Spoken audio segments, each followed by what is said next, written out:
Darling, you don't have to say it. You know you can trust me.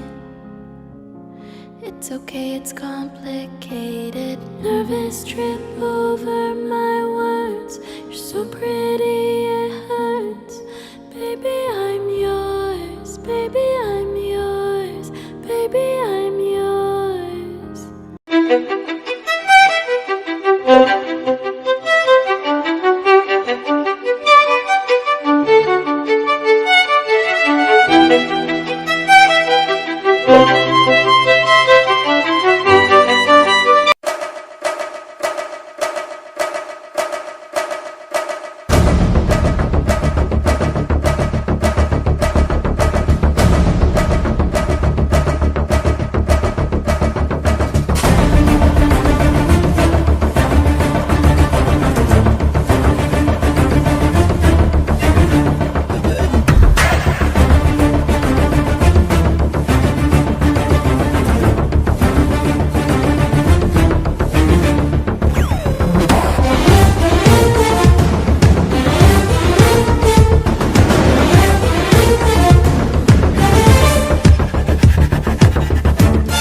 Francis, എന്തായി ഞാൻ പറഞ്ഞ കാര്യങ്ങളൊക്കെ?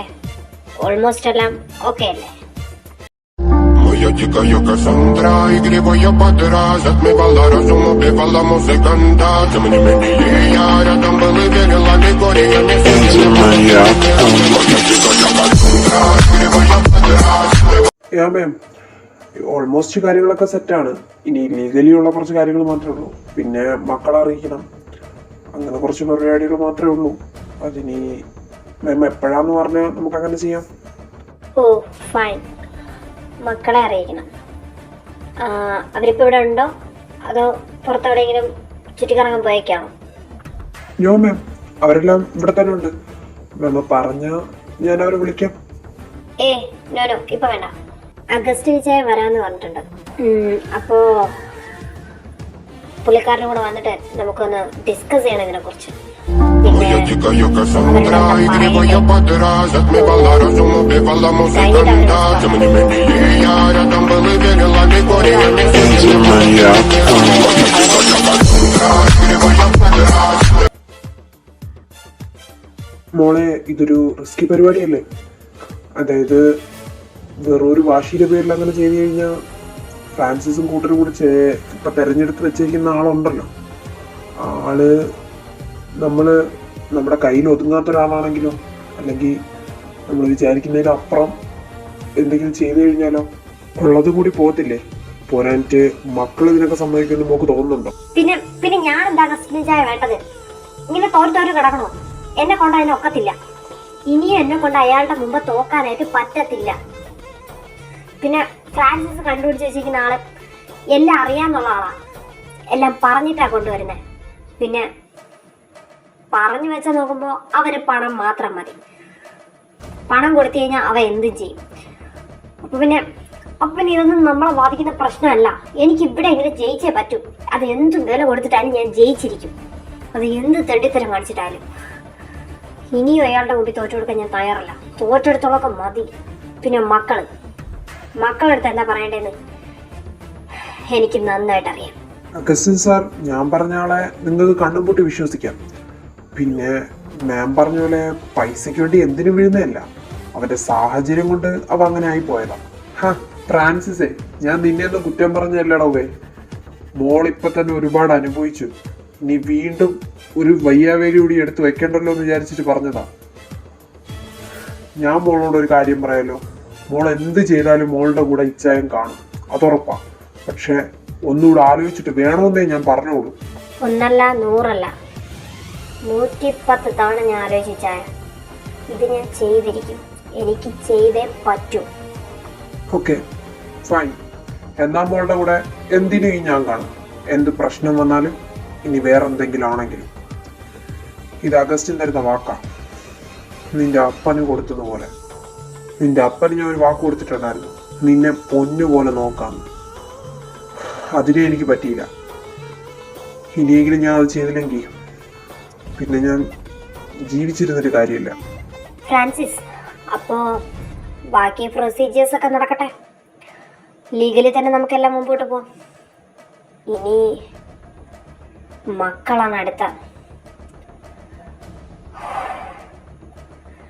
അതും നടന്നിരിക്കും. ഒരു കാര്യം ചെയ്യും, അവരെ വിളിക്ക്, മക്കളെ വിളിക്ക്. എനിക്ക് സംസാരിക്കണമെന്ന് പറ. ഓക്കെ മാം, ബാക്കി പ്രൊസീജിയേഴ്സ് ഒക്കെ ഞാൻ ചെയ്തോളാം. ഇപ്പം ഞാൻ മക്കളെ വിളിച്ചിട്ട് ഇങ്ങോട്ട് വരാൻ പറയാം ma'am. Okay, thank you ma'am.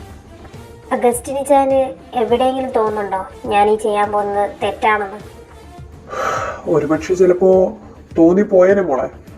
Stephen ഒരു നല്ലവനായിരുന്നെങ്കിൽ, നല്ലൊരു തന്തയായിരുന്നെങ്കിൽ, ഇല്ലെങ്കിൽ നല്ലൊരു ഭർത്താവായിരുന്നെങ്കിൽ. പക്ഷേ ഇപ്പൊ നീ ചെയ്യാൻ പോകുന്നത് തെറ്റാണെന്ന് നിശ്ചയം പറയത്തില്ല. നിന്റെ ഭാഗത്ത് നോക്കുമ്പോഴും അത് ഒരു ശരിയാണല്ലോ. പിന്നെ മക്കളെന്താ പറയുന്നത് നോക്കാം നമുക്ക്. എന്താ ഇഷാന്റി പെട്ടെന്ന് എല്ലാരും കാണണമെന്ന് പറഞ്ഞേ?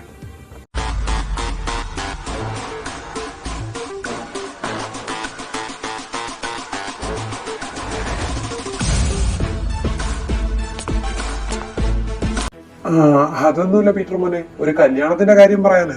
ആർക്കാ അഗസ്റ്റിൻ ചേട്ടാ? ലിയൊക്കെയാണോ?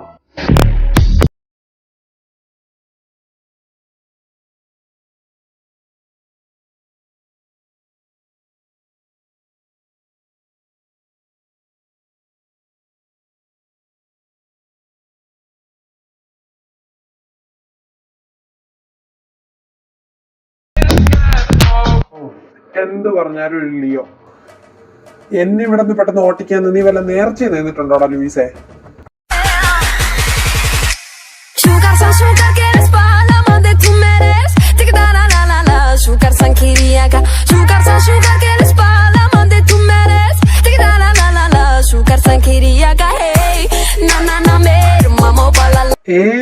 ഇപ്പൊ ഏതായാലും അങ്ങനത്തെ ഉദ്ദേശമൊന്നുമില്ല. പിന്നെ നിന്നെ കെട്ടിച്ച് വിട്ടാലേ എനിക്ക് കെട്ടാൻ പറ്റൂ, അതുകൊണ്ട് ചോദിച്ചതാ. സ്വാഭാവികം, ചോദിച്ചതേ ഉള്ളൂ. അച്ചോടാ കെട്ടാൻ മുട്ടി നിൽക്കുകയാണോ എന്റെ ലൂയിസ് മോനിക്ക്? അടങ്ങിയില്ലടാ അവിടെ. ആദ്യം നീ എത്തി പച്ച പിടിക്കുക, എന്നിട്ട് നിന്നെ കെട്ടിക്കണോ വേണ്ടേ ഞങ്ങൾ തീരുമാനിക്കട്ടാ. മതി മതി, കെട്ടിച്ചാ മതി. നിർബന്ധമൊന്നുമില്ലേ, ഏതായാലും കെട്ടിച്ചാ മതി. ലിയോയുടെ അല്ലെങ്കിൽ പിന്നെ ആരുടെ കല്യാണം ഇഷാന്റി പറഞ്ഞേ? അത് ഞാനൊരു കാര്യം പറയാം, 3 പേരോടും ശ്രദ്ധിച്ച് കേൾക്കണം. അല്ല, ആ ഇളയതെവിടെ? ലെവിൻ എവിടെ? അവനെ കൂടെ വിളിക്ക്. ഫ്രാൻസിസ്, ലെവിനെ കൂടെ വിളിക്ക്. ഓ, എന്നെ ആരും വിളിക്കാനൊന്നും ഇനി ബുദ്ധിമുട്ടി പോണ്ട, ഞാൻ ഇവിടെ ഉണ്ട്. പറ, എന്താ കാര്യം?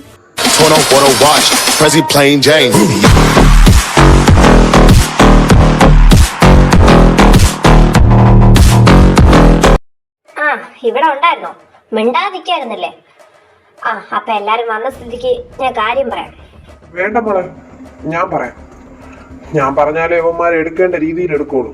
എന്റെ പൊന്നഗസ്റ്റിൻ സാറേ, നിങ്ങളല്ല ഇനി അമ്മ പറഞ്ഞാലും ശരി, ഞങ്ങൾ സീരിയസ് ആയിട്ടുള്ള കാര്യങ്ങൾ സീരിയസ് ആയിട്ട് തന്നെ എടുക്കും. മനസ്സിലായോ? പറയാൻ നോക്ക ആരെങ്കിലും. എടുക്കുമല്ലോ. അപ്പൊ ഞാൻ കാര്യം പറയാം. നിങ്ങളുടെ അപ്പനുണ്ടല്ലോ സ്റ്റീഫന്റെ കല്യാണം കഴിഞ്ഞായിരുന്നു ഇന്ന്. മക്കളെല്ലാരും അറിഞ്ഞായിരുന്നല്ലോ അല്ലേ? അറിഞ്ഞു. ഇതിനിപ്പോ എന്താ ഇത്ര അതിശയിക്കാനായിട്ട്? ഞങ്ങളുടെ അമ്മച്ചി അന്നാമ്മ മരിച്ചതിന് ശേഷം ഇഷാമ്മയെ കൊണ്ടുവന്നു. ഇഷാമ്മ മാത്രമാണ് ഇപ്പൊ ഞങ്ങളുടെ അടുത്ത് ഇത്രയെങ്കിലും സ്നേഹത്തോടെ നിൽക്കുന്നത്, പെരുമാറുന്നത്. ഇപ്പൊ ഇതാ പുതിയ ഒരെണ്ണത്തിനെ കെട്ടി. അങ്ങേര് ഇതും കാണിക്കുന്നതിന് അപ്പുറവും കാണിക്കും. അത് ഞങ്ങൾക്ക് അറിയാന്നുള്ളതാ. ഇനിയിപ്പം അപ്പന്റെ കല്യാണം കഴിഞ്ഞത് ഇതുമായിട്ട് എന്താ ബന്ധം? അപ്പന്റെ കല്യാണം നടക്കാൻ പോകുന്ന കുറെ ദിവസം മുന്നേ നമ്മൾ അറിഞ്ഞല്ലോ. അത് നിങ്ങൾ അറിഞ്ഞെന്ന് എനിക്കിപ്പോ മനസ്സിലായി. പക്ഷെ അപ്പന്റെ കല്യാണം നടക്കാൻ പോകുന്ന കാര്യം മാത്രമേ അറിഞ്ഞുള്ളൂ. അപ്പൊ എന്തൊക്കെ ചെയ്തു വെച്ചിട്ടാ കല്യാണം കഴിച്ചതെന്ന് നിങ്ങൾ അറിഞ്ഞില്ലല്ലോ. അതുകൂടെ അറി. മോളെ, നീ എന്നെ പറഞ്ഞു കൊടുക്ക്. അത്ര വലിയ ഭീമാകാരമായ കാര്യമൊന്നുമല്ല. നമ്മൾ ഈ താമസിക്കുന്ന വീട് മുതൽ ഇന്ന് നമ്മൾ ചെലവാക്കിയ 5 രൂപ വരെ അയാൾക്ക് തിരിച്ചു വേണമെന്നാ പറഞ്ഞേക്കുന്നത്. അതിനുള്ള റീസൺ വേറൊന്നുമല്ല, എനിക്ക് ഗാർഡിയനായിട്ട് വേറെ ആരുമില്ല. അത് ശരിയാണ്, എൻ്റെ പപ്പ മരിച്ചു, എനിക്ക് ഗാർഡിയനായിട്ട് വേറെ ആരുമില്ല. ഇപ്പം എനിക്കൊരു സെക്കൻഡ് ഹസ്ബൻഡോ അങ്ങനെ ഒന്നുമില്ല. പിന്നെ രണ്ടാമത്തെ കാര്യം, ഇത്രയും തടിമിടുക്കുള്ള ആൺമക്കളുള്ളപ്പോൾ ഈ സ്വത്തിൻ്റെ ഒന്നും ആവശ്യം എനിക്കില്ല. അവർക്ക് നോക്കാനുള്ള കഴിവുണ്ട്. അപ്പോൾ ഈ സ്വത്തെല്ലാം അയാൾക്ക് തിരിച്ചു വേണം. അയാളുടെ ഭാര്യയ്ക്കും അയാളുടെ ഇപ്പോഴത്തെ ഭാര്യയ്ക്ക് തിരിച്ചു വേണമെന്നാണ് പറഞ്ഞ് അയാൾ കോടതിയിൽ കേസ് കൊടുത്തേക്കാണ്. അപ്പോൾ എന്താ ചെയ്യേണ്ടതെന്ന് എനിക്കറിയില്ല. ബട്ട് ഞാനൊരു തീരുമാനം എടുത്തിട്ടുണ്ട്. അത് പറയാനാണ് നിങ്ങളെ വിളിച്ചത്. Okay fine. പക്ഷെ ഇതും മാരേജുമായിട്ട് എന്താ ബന്ധമുണ്ട്? നിങ്ങൾ ചോദിച്ചു മാരേജ് എന്ന് പറഞ്ഞപ്പോൾ നിങ്ങൾ ചോദിച്ചു മാരേജ് എന്താ ലിയോയ്ക്കാണോ എന്നൊക്കെ നിങ്ങൾ ചോദിച്ചു. ഇപ്പോഴും നിങ്ങൾ കൺഫ്യൂഷനിലായിരിക്കും ആർക്കാണ് മാരേജ് എന്ന്. മാരേജ് ചെയ്യാൻ പോകുന്നത് നിങ്ങളുടെ അമ്മയാണ്. റിലാക്സ്, ഞാൻ പറയുന്ന മുഴുവൻ കേട്ടിട്ട് നിങ്ങൾ സംസാരിക്കും. അങ്കിളിത് എന്തൊക്കെയാ പറഞ്ഞ? അമ്മയ്ക്ക് കല്യാണമെന്നോ? എന്റെ പൊന്നങ്ങളെ നടക്കുന്ന കാര്യം വല്ലതും പറ. ഞാൻ ജീവിച്ചിരിക്കുമ്പോൾ ഇതിന് സമ്മതിക്കത്തില്ല. യൂഷ്വലി എൻ്റെ ക്യാരക്ടർ വെച്ച് പറയുകയാണെങ്കിൽ മോനെ ലൂയിസ്, എനിക്ക് നിന്റെ സമ്മതം വേണ്ട. ബട്ട് ഇതൊരു ഫേക്ക് മാരേജ് ആയതുകൊണ്ട് മാത്രം ഞാൻ നിന്നോട് പറഞ്ഞു. എൻ്റെ മക്കൾക്ക് ഇപ്പം ഏകദേശം മനസ്സിലായി കാണുമല്ലോ കാര്യം എന്താന്ന്. എന്നാലും അത് ശരിയാവില്ലമ്മേ. ആൾക്കാരൊക്കെ എന്തൊക്കെ പറയും. വേണ്ടമ്മേ, നമുക്ക് വേറെ എന്തെല്ലാം വഴിയുണ്ട് ഇതിന് പരിഹാരം കണ്ടുപിടിക്കാനായിട്ട്. മക്കളെ, നിങ്ങൾ ഒന്നും ഓർക്കണം. നിങ്ങളുടെ അമ്മ എന്നും നിങ്ങളുടെ തന്തയുടെ മുമ്പിൽ തോറ്റിട്ടേ ഉള്ളൂ. അത് നിങ്ങൾ മറക്കരുത്. നിങ്ങളുടെ, അതായത് ലിയോയുടെയും ലൂയിസിന്റെയും അമ്മ മരിച്ചതിന് ശേഷം, അന്ന മരിച്ചതിന് ശേഷം ഇഷ ഇവിടെ കല്യാണം കഴിച്ചുകൊണ്ട് വരുമ്പോൾ നിങ്ങൾക്ക് എത്ര വയസ്സാന്ന് നിങ്ങൾക്കറിയാലോ. അന്ന് ഇഷാമ്മയ്ക്ക് എത്ര വയസ്സാണെന്നറിയാലോ. എല്ലാം പറഞ്ഞും പഠിപ്പിച്ചാണ് നിങ്ങളെ വളർത്തിയത്. അന്ന് ഇഷാമ്മയ്ക്ക് വെറും 17 വയസ്സ്. ലൂക്കയ്ക്ക് ജന്മം കൊടുത്തു കഴിഞ്ഞിട്ടും വേറെ സ്ത്രീകളായിട്ട് ബന്ധമുണ്ടെന്ന് അറിഞ്ഞിട്ട് നിങ്ങളുടെ അപ്പന്, എന്നിട്ട് നിങ്ങളെ നോക്കി, ലൂക്കയെ നോക്കി, ലെവിനെ നോക്കി, സ്റ്റീഫന്റെ സഹോദരിയുടെ മോനായിട്ട് പോലും പീറ്ററിനെ നോക്കി. അവൾ ഈ നിമിഷം വരെ നിങ്ങൾക്ക് വേണ്ടിയിട്ടേ ജീവിച്ചിട്ടുള്ളൂ. അത് ഈ അഗസ്റ്റിന് അറിയാന്നുള്ള കാര്യമാണ്. അവൾ എവിടെയെങ്കിലും ഒന്ന് ജയിച്ചോട്ടെ മക്കളെ. അത് നിങ്ങൾ എതിർത്തിട്ടാണെങ്കിൽ അവൾ ഇനി അത് ചെയ്യത്തില്ല. ഇങ്ങനെയൊക്കെ ഓരോന്നും വെളുവായിൽ പറയുമെങ്കിലും അവക്ക് നിങ്ങൾ കഴിഞ്ഞിട്ടേ ഉള്ളൂ വേറെ എന്തും. നിങ്ങൾ മനസ്സിലാക്ക്, ഇവിടെയെങ്കിലും അവക്കൊന്ന് ജയിക്കണം. ഈ കാണുന്ന എല്ലാം പോയി കഴിഞ്ഞാൽ പിന്നെ നിങ്ങളെ കൊണ്ട് അവൾ എങ്ങോട്ട് പോകും? പഠിപ്പും എല്ലാം ഉണ്ടെന്ന് പറഞ്ഞാലും പെട്ടെന്ന് ഒരു ദിവസം ഇറക്കി വിട്ടാ നടു റോട്ടിൽ തന്നെ ഇറങ്ങണ്ടേ? എന്ത് ചെയ്യുമെന്ന് നിങ്ങൾ പറ. അതുകൊണ്ട് നിങ്ങൾ ഇതിന് സമ്മതിക്കുന്നേ നല്ലത്. അത് വെറും ഒരു കോൺട്രാക്റ്റ് ആണ്, ഒരു ഫേക്ക് മാരേജ്. ജസ്റ്റ് ഒരു 3 months. അതിനിടയ്ക്ക് തന്നെ ഡിവോഴ്സ് ആവും. അപ്പോഴത്തേക്കും സ്റ്റീഫന്റെ കുറെ ആട്ടം അങ്ങ് അവസാനിക്കും. പിന്നെ ലീഗലി നിങ്ങൾക്കാണ് അവകാശപ്പെട്ടത് ഈ സ്വത്തൊക്കെ എന്നുള്ള കാര്യം നമ്മൾ തെളിയിക്കുമല്ലോ. ആ ടൈമിലൊന്ന് പിടിച്ചു നിൽക്കാൻ ഒരു കച്ചിത്തുരുമ്പ് നമുക്ക് കിട്ടിയേ പറ്റൂ. അതിനു വേണ്ടിയാ ഇങ്ങനെ ചെയ്യുന്നത്. നിങ്ങൾ അമ്മയുടെ ഭാഗത്ത് നിന്നോട് ചിന്തിച്ചു നോക്ക്. അവരുടെ സിറ്റുവേഷൻ കൂടി മനസ്സിലാക്ക്. ഒരിക്കലും അവൾ അവളുടെ സുഖത്തിനോ അവളുടെ സന്തോഷത്തിനോ വേണ്ടിയല്ല ഇങ്ങനെ ഒരു കാര്യം ചെയ്യുന്നത്. നിങ്ങൾക്ക് വേണ്ടിയിട്ടാ. നിങ്ങൾക്ക് നിങ്ങളുടെ കയ്യിൽ നിങ്ങൾ ചവിട്ടി നിൽക്കുന്ന ഈ ഭൂമി നഷ്ടപ്പെടാതിരിക്കാൻ വേണ്ടിയിട്ടാ. അത് നിങ്ങൾ മനസ്സിലാക്ക്. അമ്മയുടെ അടുത്ത് ഇതുവരെ ഞാൻ ഒന്നും വേണ്ടാന്ന് പറഞ്ഞിട്ടില്ല. കാരണം അമ്മ ചെയ്യുന്ന എന്തായാലും ഞങ്ങൾക്ക് കുഞ്ഞിനെ മുതലേ ഒരു ഡ്രസ്സ് എടുത്താൽ പോലും ഞങ്ങളുടെ അമ്മയെക്കാളും എല്ലാം പെർഫെക്റ്റ് ആയിട്ടുണ്ട്. ഇതും നല്ലതിനാണെന്ന് വിചാരിക്കുന്നു. പിന്നെ ആദ്യം അറിഞ്ഞപ്പോൾ എന്തോ അമ്മയോട് അങ്ങനെ പറയാൻ തോന്നി. ഓക്കെ ഫൈൻ, അമ്മയ്ക്ക് ശരിയാന്ന് തോന്നുന്നത് എന്താണോ അതങ്ങ് ചെയ്താൽ മതി.